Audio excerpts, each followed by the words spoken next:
बांग्लादेश की अब खैर नहीं, ट्रंप ने मोदी को दे दी हरी झंडी।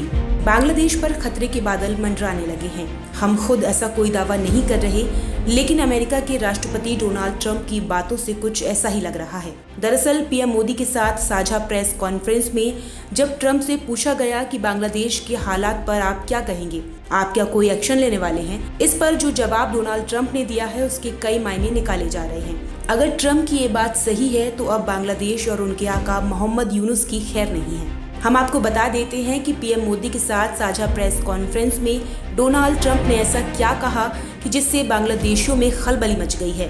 दरअसल जैसे ही डोनाल्ड ट्रंप से सवाल हुआ कि वो बांग्लादेश पर क्या कहेंगे, तो वो तपाक से बोल पड़े कि मैंने ये मामला पीएम मोदी पर छोड़ दिया है। अब इसका मतलब यही निकाला जा रहा है कि पर्दे के पीछे बातचीत में ट्रंप ने पीएम मोदी से कहा है कि बांग्लादेश के बारे में आप जो भी कार्रवाई करना चाहते हैं आप करें, अमेरिका, भारत और बांग्लादेश के बीच में नहीं आएगा।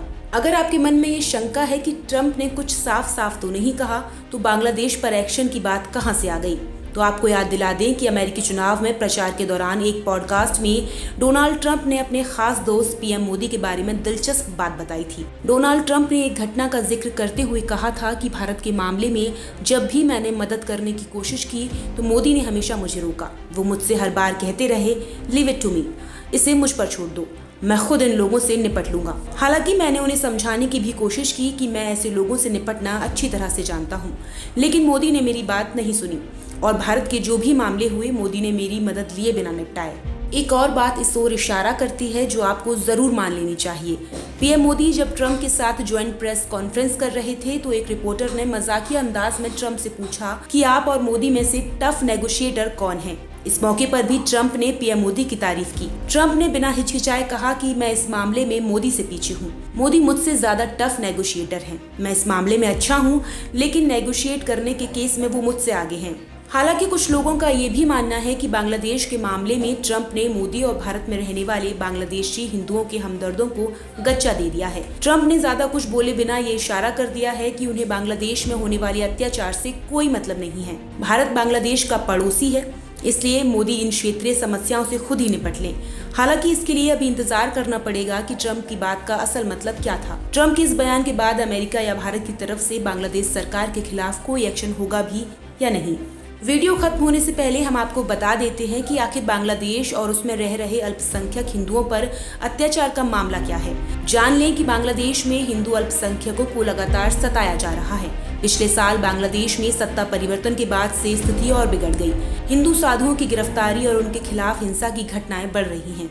फिर भी अंतर्राष्ट्रीय समुदाय इस मुद्दे पर क्यों चुप्पी साधे हुए हैं।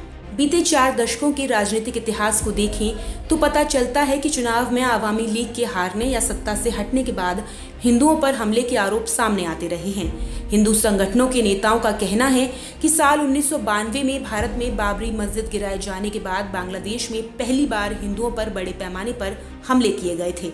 उस समय खालिदा जिया के नेतृत्व वाली बीएनपी सरकार सत्ता में थी। उसके बाद साल 2001 के चुनाव में आवामी लीग की हार के बाद दूसरी बार हिंदुओं पर बड़े पैमाने पर हमले हुए थे। उस चुनाव में बीएनपी की जीत के बाद देश के अलग अलग जिलों में हिंदू समुदाय के लोगों पर हमले किए गए थे। हालांकि उस समय जस्टिस लतीफुर रहमान के नेतृत्व में कार्यवाहक सरकार सत्ता में थी।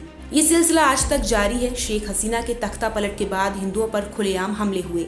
हिंदू मंदिरों और त्योहारों को कट्टरपंथियों ने निशाना बनाया। मंदिर में घुसकर मूर्तियां भी तोड़ी, हिंदुओं के घरों में घुसकर लूटपाट भी की। ऐसी घटनाएं आज भी हो रही हैं। बांग्लादेश की कार्यवाहक सरकार तो इस पर कोई एक्शन नहीं ले रही, लेकिन बांग्लादेशी हिंदू अमेरिका और भारत की सरकारों से मदद की आस लगाए बैठे हैं। हालांकि उनका ये इंतजार कब खत्म होगा या होगा भी नहीं, ये देखने वाली बात होगी।